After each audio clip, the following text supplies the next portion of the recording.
ગુજરાતમાં છેલ્લા અઢી દાયકામાં નિર્મિત કરવામાં આવેલા રાજ્યના ઇતિહાસ, વારસો અને સાંસ્કૃતિક જાળવણી કરતા અભૂતપૂર્વ મ્યુઝિયમ વડાપ્રધાન નરેન્દ્ર મોદી વિકાસ ભી વિરાસત ભીના વિઝનને વિશિષ્ટ મ્યુઝિયમના નિર્માણ થકી સાકાર કરી રહ્યું છે. ગુજરાત ગાંધીનગર ખાતે મ્યુઝિયમ એટલે સ્થળ કે જ્યાં સંબંધિત દેશ કે રાજ્યની ઐતિહાસિક, સાંસ્કૃતિક, વૈજ્ઞાનિક અને કલાત્મક મહત્વ ધરાવતી વિવિધ ચીજવસ્તુઓનું એકત્રીકરણ કરીને લોકો સમક્ષ પ્રદર્શિત કરવામાં આવે, જે લોકો માટે શૈક્ષણિક અને જ્ઞાનવર્ધક સ્થળ છે. વડાપ્રધાન નરેન્દ્ર મોદીએ મ્યુઝિયમની જરૂરિયાત પર ભાર મૂકતા કહ્યું હતું કે મ્યુઝિયમ હકીકતો અને પુરાવાઓ આધારિત વાસ્તવિકતા રજૂ કરે છે.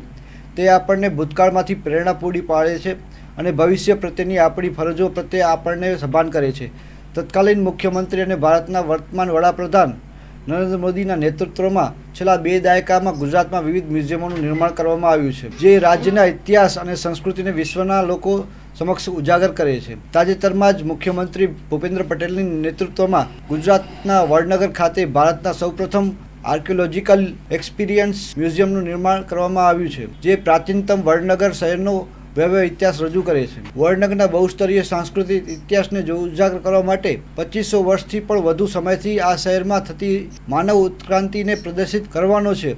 આ મ્યુઝિયમ 13,525 ચોરસ મીટર વિસ્તારમાં ફેલાયેલું છે, જે પુરાતત્વીય ખોદકામ દરમિયાન મળેલી અંદાજિત 7,000થી વધુ કલાકૃતિઓને પ્રદર્શિત કરે છે. મ્યુઝિયમમાં વિવિધ સમયગાળાની કલાઓ, શિલ્પો અને આ વિસ્તારની ભાષાઓને પ્રદર્શિત કરતી 9 થીમેટિક ગેલેરીઓ બનાવવામાં આવી છે.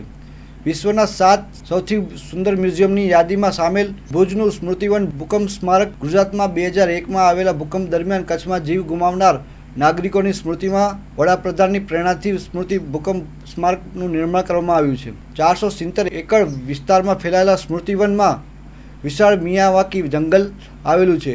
અહીંયા 50 ચેકડેમ છે અને શ્રદ્ધાંજલિ તરીકે કુલ 12,932 પીડિત નાગરિકોની નામાવલીની તકતી ચેકડેમની દિવાલો પર મૂકવામાં આવી છે. અહીં 2001માં આવેલા ભૂકંપની અનુભૂતિ કરવા માટે એક વિશેષ થિયેટરનું નિર્માણ કરવામાં આવ્યું છે, જ્યાં ધ્રુજારી અને ધ્વનિ તથા પ્રકાશના સંયોજનથી ભૂકંપની પરિસ્થિતિનો અનુભવ કરવામાં આવે છે. ગાંધીનગરમાં સ્થિત દાંડી કુટીર એ રાષ્ટ્રીય મહાત્મા ગાંધીજીના જીવન પર આધારિત ભારતનું પ્રથમ હાઈટેક અને અતિ આધુનિક મ્યુઝિયમ છે. દાંડી કુટીર એ 41 મીટરનો શંકુ આકારનો સફેદ ગુંબજ છે, જે મીઠાના ઢગલાનું પ્રતીક છે. આ ગુંબજ બ્રિટિશ શાસન દ્વારા લાદવામાં આવેલા મીઠાના કરની સામે વિરોધ પ્રદર્શિત કરવામાં ગાંધીજીએ 1930માં જે દાંડી કૂચ કરી હતી તેના પ્રતીક રૂપે ઊભો થયો છે. દાંડી કુટીરમાં ગાંધીજીના જન્મથી મૃત્યુ સુધીના દરેક વૃત્તાંતોને તકનીકી માધ્યમથી દર્શાવવામાં આવ્યા છે. અહીંયા મુલાકાતીઓ 3D mapping, holography, 360 degree projection અને પારદર્શક LED સ્ક્રીન જેવી ટેકનોલોજી થકી ગાંધીજીનું જીવન ચરિત્ર નિહાળી શકે છે. શ્યામજી કૃષ્ણ વર્મા મેમોરિયલ ટ્રસ્ટ સંચાલિત કચ્છના માંડવીમાં જન્મેલા ભારતના મહાન ક્રાંતિકારી શ્રી શ્યામજી કૃષ્ણ વર્માના અસ્થિ કળશ જીનીવાથી સ્વદેશ લાવવા બાદ તત્કાલીન મુખ્યમંત્રી નરેન્દ્ર મોદીએ માંડવી ખાતે વર્ષ 2010માં શ્યામજી કૃષ્ણ વર્મા મેમોરિયલનું ઉદ્ઘાટન કર્યું હતું.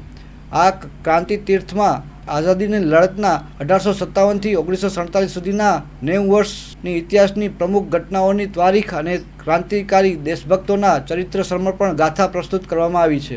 શ્યામજી કૃષ્ણ વર્માએ સશસ્ત્ર ક્રાંતિથી આઝાદી મેળવવાના સંકલ્પ તરીકે લંડનમાં જે ઇન્ડિયા હાઉસ ઊભું કર્યું હતું, તેની પ્રતિકૃતિ અહીં સ્મારક તરીકે મૂકવામાં આવી છે. શ્રી સ્થળ સંગ્રહાલય પાટણના સિદ્ધપુર બિંદુ સરોવર સંકુલની નજીક આવેલું છે અને તે સામાન્ય લોકો માટે સિદ્ધપુર મ્યુઝિયમ અથવા બિંદુ સરોવર મ્યુઝિયમ તરીકે જાણીતું છે.